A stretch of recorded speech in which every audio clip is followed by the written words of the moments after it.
Have you ever felt like the carnivore diet is a burden and you wonder, like, is every little tiny step that I'm making on my diet journey really worth it? Is it like a cross to bear? Today, I want to share with you why it's so important that you bear up your cross on the carnivore diet in ways that you might not be expecting. All that coming up right now. Let's go. Hey everyone, welcome back to Holy Carnivore. My name is Jason, aka Pastor J if we've never met, and welcome to New Hope Lutheran Church, my home away from home.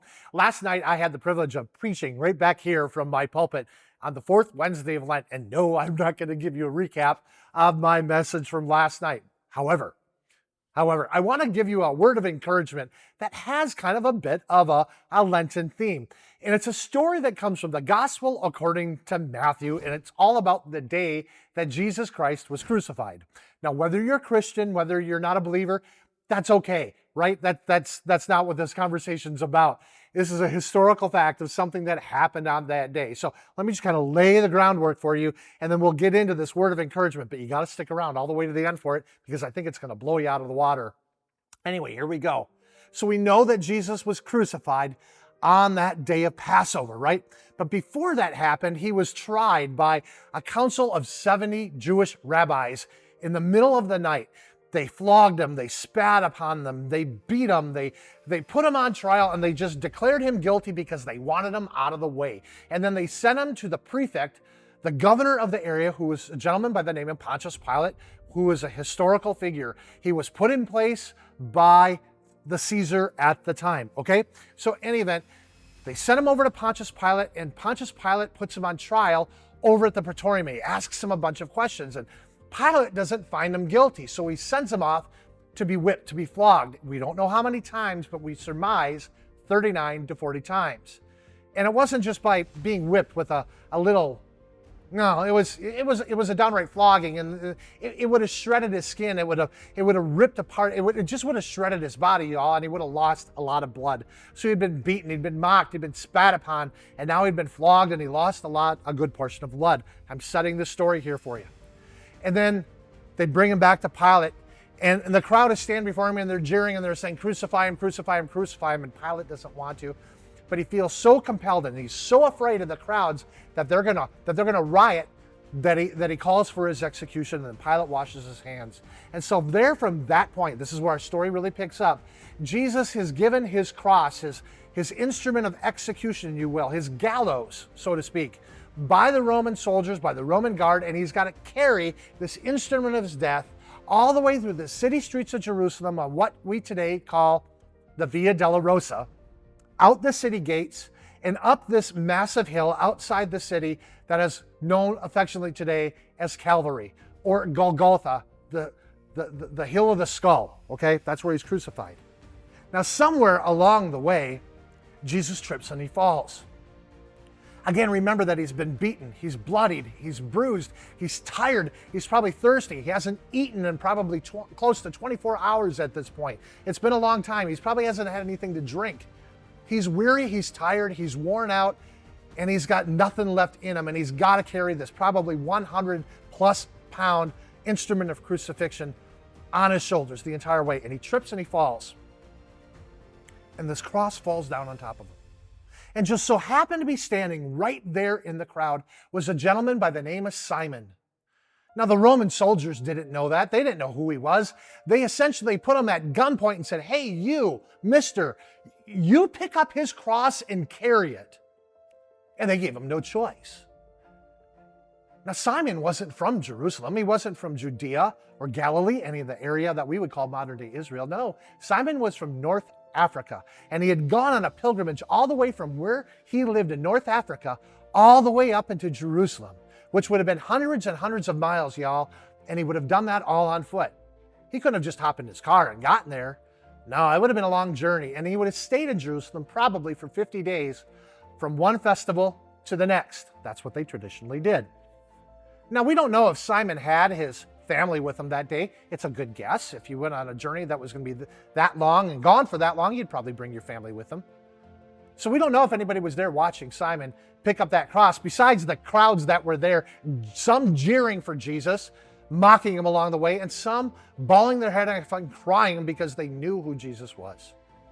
So Simon, co-labors with Jesus. He helps Jesus up. He picks up Jesus' cross. And together, he walks out the city gates with Jerusalem all the way up to Calvary Hill, where then Jesus lays down on his cross and then he willingly is crucified for the sins of the whole world. And that's the last we hear of Simon of Cyrene. Now, the story doesn't really end there. Excuse me as I take a sip of some water here, because you know I get a dry tongue. The gospel, according to Mark chapter 15, when it speaks of Simon, it says that Simon's got two sons, one by the name of Alexander and the other one by the name of Rufus. And that name Rufus, I don't know if it was a common name or not, but it comes back into play. We hear this, and I want to read this to you, and then I want to share with you a message that I got on my phone just the other day. But we hear this from the Apostle Paul, writing this probably 30, 40 years later, maybe even 50. He said, "Great Rufus, whom the Lord picked out to be his very own, and also his dear mother, who has been like a mother to me." Comes from the book of Romans, chapter 16, verse 13, by the way, if you want to look it up. I'll put a link down below. It's believed by a lot of Christian scholars and by a lot of pastors that this very Rufus is the son of Simon Cyrene. So maybe Rufus was there in the crowd that day and he saw his dad pick up that cross and carry it with Jesus. They would have had no idea who Jesus was. They had no idea that he had been a rabbi, that he was the Son of God, and that he was there to die for the sins of the world. But maybe, just maybe, seeing what his dad did so stirred his heart. Maybe, just maybe, they even encountered the risen Jesus 3 days later. That's what Christians believe. That is a pillar of the Christian faith. We don't know. All we know is that this Rufus, and oh, by the way, this Rufus, he just happened to have a son by the name of Alexander. Is that a coincidence or not? I don't think so. I think this is the very same Rufus who's the son of Simon Cyrene. He so made an impact on the Apostle Paul that Paul included his name in his book to the church in Rome. Here's how that makes a difference for you. Let me take one more slurp here, and I'll wrap this up quick. Thank you, by the way, for that. Sometimes it feels like our carnivore diets are a burden, and we wonder, is this daily step that I'm making, does it really make a difference? Does it really matter what I'm doing? Yeah, because other people might be watching. People are watching. Here's a fun little example. I want to share this with you. I got a message the other day on a YouTube. I had the privilege of chatting with Dave Mack, who lives in Japan, and we had this 14-hour time zone difference chat on social media, and he made a YouTube video about it. I bet a lot of you have seen this video because of Dave Mack. Thank you, by the way, Dave. And anyway, there's a gentleman by the name of Charlie who commented on the video that Dave posted, and he said this: "Jason is a great talker." Only if Charlie knew. I bet he gives entertaining and energetic sermons. I'll post one down below and you can be the judge.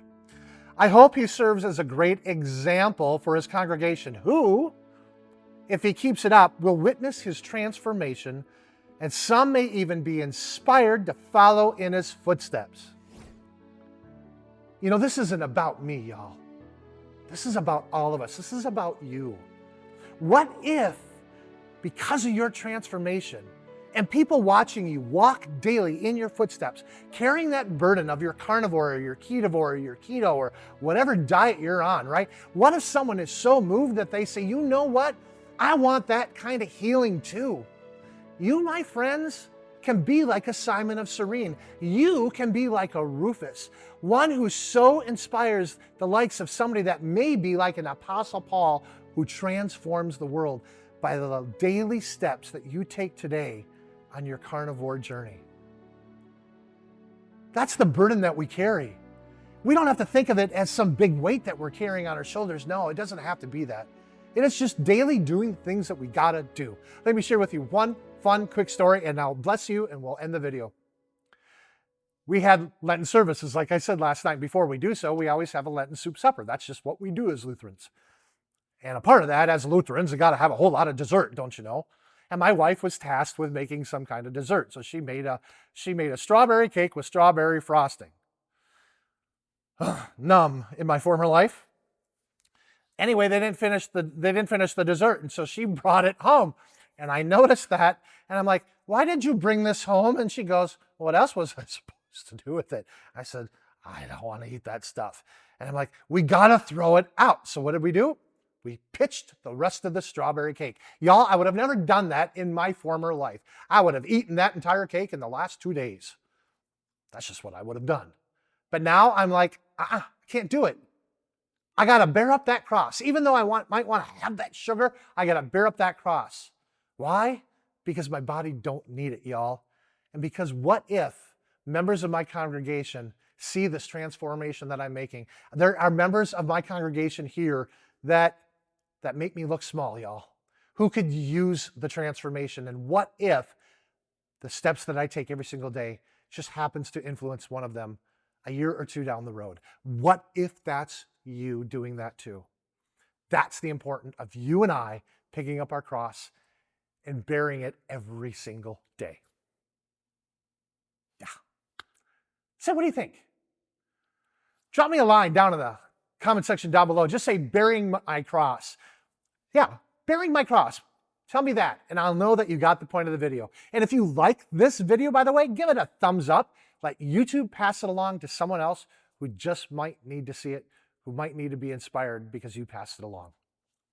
Anyway, that's what I got for you today. I pray that you're doing well. I pray that you're blessed. I pray that the favor of God is coming down all over you. I want you to know that God loves you and that I love you too. And I thank you for being a part of this community right here at Holy Carnivore. Until I get to see you again right here at Holy Carnivore at the next video, be well. Binge watch this video, and I'll see you again next time. Goodbye.